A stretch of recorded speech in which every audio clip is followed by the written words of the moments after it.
What's going on, ladies and gentlemen? This is Rich of ReviewtechUSA, and yes, don't hold your breath. Be shocked. Don't hold your breath. What the hell did that mean? Totally wrong context to use that.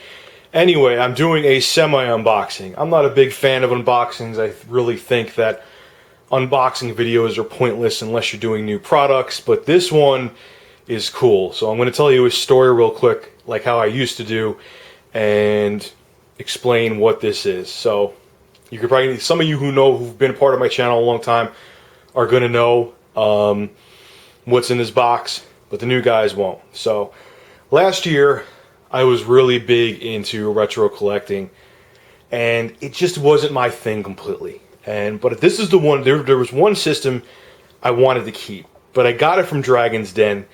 They made me spend a ridiculous amount of money on it, which I actually didn't spend money, I had credit with them.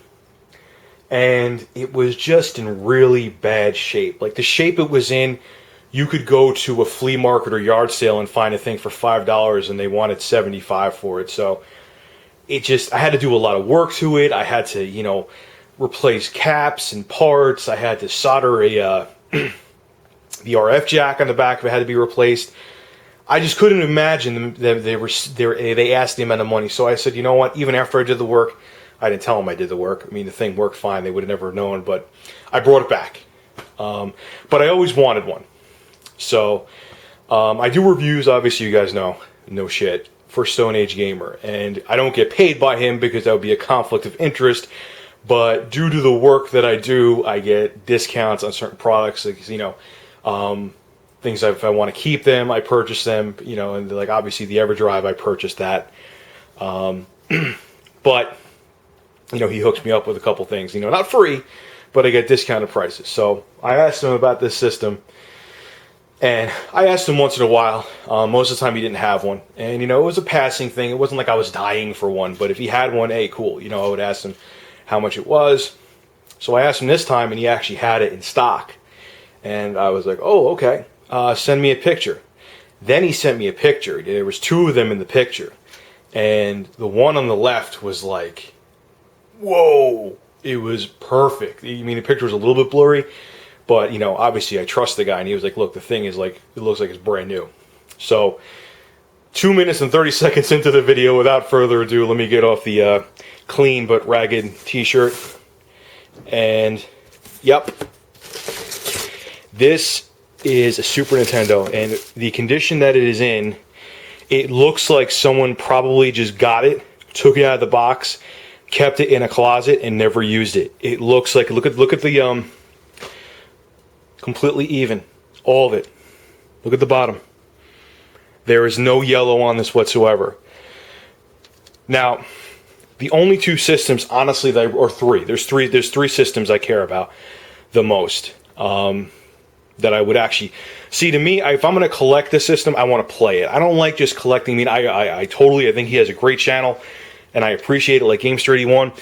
I don't like collecting the systems just to collect them. I only like collecting what I know I will enjoy. And Super Nintendo, along with Genesis, are pretty much equal. They're like my favorite systems of all time. Now, if you guys watch, you probably sub to him if you're sub to me, Silver Mongoose videos. It's just so weird saying the names. You feel like an idiot saying him. Or MN12 Bird. Another name. It sounds kind of strange just saying it.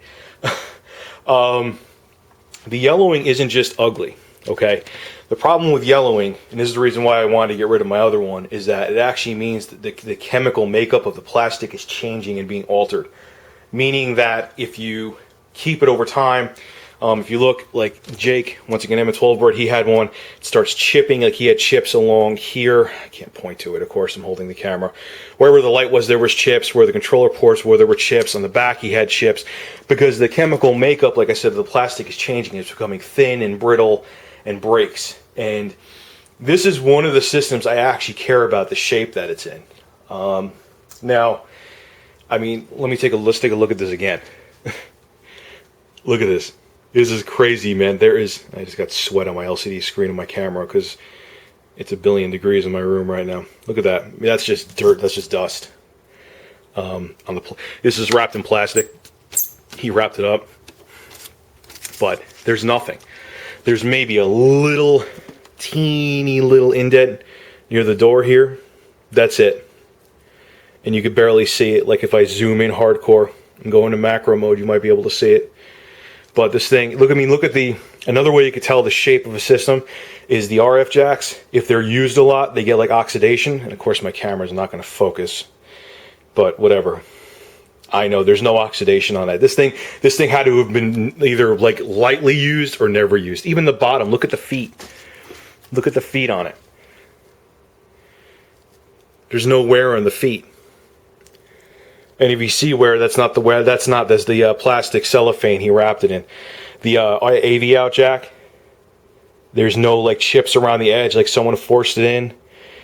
This thing, the pin for the power is perfect. It's amazing. I cannot believe, you know, he put his little badge of approval on the back there. But Ryan, man, that thing is crazy. He also sent me out with it third party. He gave me a choice between use SNES and third party. I chose the third party because I just didn't feel like taking out control. He said the controllers were kind of dirty. I just didn't feel like taking them apart and cleaning them, so I got third party new controllers with it. Got another one. And if I'm not going to tell you the price of what this, it was ridiculous. And yeah, I know people are going to say, you probably just could have gotten this for $10, you know, at, if you went to yard sales. Look, I've been to a ton of yard sales looking for one of these, and I saw one once. In my area, yard sales aren't big on having this stuff, and flea markets aren't big on having it. Yeah, I didn't say this. He actually gave me an S-Video, SNES thing, too. That's pretty sweet. And last but not least, the power supply, original power supply, no third-party crap with that. So, yeah, I mean, I've been to yard sales, and they didn't have anything. They had one, and it was even worse. It looked like R. Kelly mistaked the Super Nintendo for a 12-year-old girl. It was like, it looked literally like someone peed on it. It was even worse than the one I got from Dragon's Den.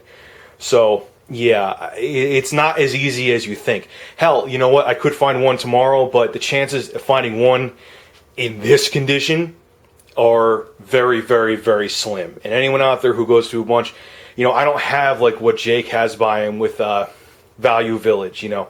I don't really have, the one store I have, you know, they aren't really keen on giving you good prices too. So if they had a Super Nintendo in this condition, I wouldn't get a Value Village price. I would get, you know, I would have probably spent $100 on it. So what I got this for is pretty close to what I would get at a flea market with all the hookups and brand new controllers.